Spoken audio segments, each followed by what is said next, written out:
So a little bit more about galvanic cells. We know how to find the E naught, the voltage of the standard cell. And you should know that if it's greater than 0 for your E naught value, that's spontaneous. If it's less than 0, that's non-spontaneous. So it's all about the sign. We've seen this already, that if you just change the sign of the oxidation one, add them together, and you find out overall if it's positive or negative. Now, we can also relate this to thermodynamics, because we know that delta G has to be negative for it to be spontaneous as well. And we can relate it to the equilibrium constant as well. So if we wanted to find delta G and K, given these E naught values, for delta G we use this equation, which is negative NFE.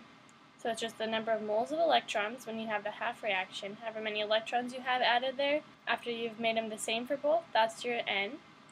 F is Faraday's constant, which is 96,500. And then E is your EMF, your voltage. It's what you solve for by subtracting and adding. So if we want to find delta G for this one, first we need to find out how many electrons were transferred. Well, it was 6 and 6, so your N equals 6. So to find delta G, it's negative NF E naught. So it's negative 6 times 96,500. And the E was, from this one, we're flipping the bottom one to be 1.18 because your Mn is on this side. So it's 1.18 minus 0.74. So it's 0.44. And you just multiply those and that gives you your delta G value. Now for K, you're going to use this equation, which we did see during the thermodynamics before, which is negative RT natural log of K. So you take delta G, which we just solved for, equals negative 8.31. The temperature was 25 Celsius. And natural log of K, and you can solve for K that way. We've seen that equation before, we're just reviewing it here. The last equation for this part is called the Nernst equation. And we can find the voltage under non-standard conditions. If we take the voltage under standard conditions, minus 0.0592 over N, that's the number of moles transferred, log of Q. And Q we saw in equilibrium, it's where you plug in the values right now and solve for your K, but when you're not at equilibrium. So under non-standard conditions, the concentrations of the reactants and products are not 1 molar, the partial pressure is not at 1 atmosphere, and or the temperature is not at 25 degrees Celsius. So the concentration of the reactants are decreasing and the concentration of the products are increasing as the reaction proceeds.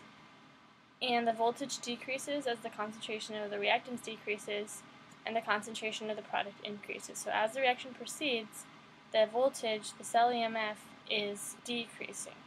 And it keeps decreasing until you're at 0 volts. And that's when you'd be at equilibrium because the concentrations are staying constant and the cell is dead because it's not creating any voltage.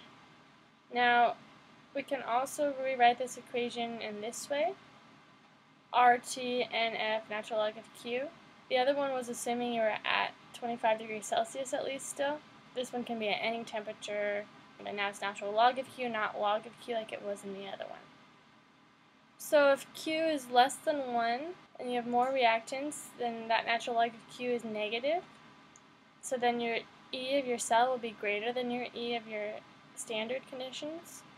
And if Q is greater than 1, then the opposite will be true, so your E at the non-standard conditions will be less than your E at the standard conditions. So what is the cell potential for the reaction below when the concentrations are these molarities? And it gives you all of this other information. So the first thing you want to do is find E of the cell. So we've got Ni2 plus on this side and Cr on the left, so we're going to flip the top one. So 0.74 minus 0.25 is 0.59. That's our E of the cell. That's standard conditions. And we want to know at the other concentrations. So we'll do E equals E naught minus 0.0592 over N. we'll figure out n in a second. Log of q, we'll figure out q in a second. So how many electrons are being transferred if we do the half reactions? Ni2 plus to Ni, that was 2 electrons over here, and Cr to Cr3 plus, and then there's 3 electrons over here, so that was actually 6 electrons. We multiplied the top one all by 3, and the bottom one all by 2. That's how you got 6 electrons.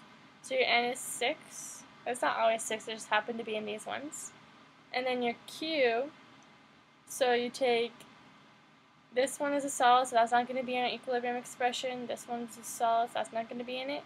So it's just Cr3 plus squared, so 0.45 squared over 1.7 cubed. And solve all of that to get you your E. So a voltaic cell can function with the same species at the anode and the cathode, and your E standard of the cell will be 0, but your E cell, so not the standard one, can be positive if the concentration at the anode is less than the concentration at the cathode. Because as the reaction proceeds, the concentration at the anode increases and the concentration at the cathode decreases. When your anode equals your cathode, then you would be back to E equals 0. So without doing any calculations, determine what would happen to the cell potential in the previous problem if the concentration of Ni2 plus was reduced to 0.2 molar and the concentration of Cr3 plus was increased to 2 molar. Justify your answer. So you'd have more products than reactants, and that'd give you a positive value for natural log of Q, and that would cause the value of E to be less than E naught, so that would mean that E would decrease to a value that's less than 0.49 volts. Here's another example. A cell originally under standard conditions and functioning according to the equation below runs until the zinc ion concentration is 1.14 molar. Find the gold 3 plus concentration. So we know that there's 0.14 molar for the zinc, and there's 2 moles of gold ion per 3 moles of zinc ion from the balanced equation, so that would be 0.093 molar gold 3 plus. And then if you had 1 to start with, because you were at standard, minus the 0.093, then that means that you'd have 0.907 left. So a voltaic cell with solid nickel electrodes operates with 1.5 molar Ni2 plus at the cathode and 0.0015 molar Ni2 plus at the anode. Find the E of the cell at that. So since it's the same thing at both ends, your E naught would be 0. And then we'll use the other equation now, so 8.314, that's your R. The temperature is 298. Faraday's constant is 96,500. And the moles of electrons will be 2, because it's Ni2 plus. And natural log of Q, so we'll put 0.0015 over 1.5, because it's the cathode, because it's the anode over the cathode. So then we find that our E equals 0.089.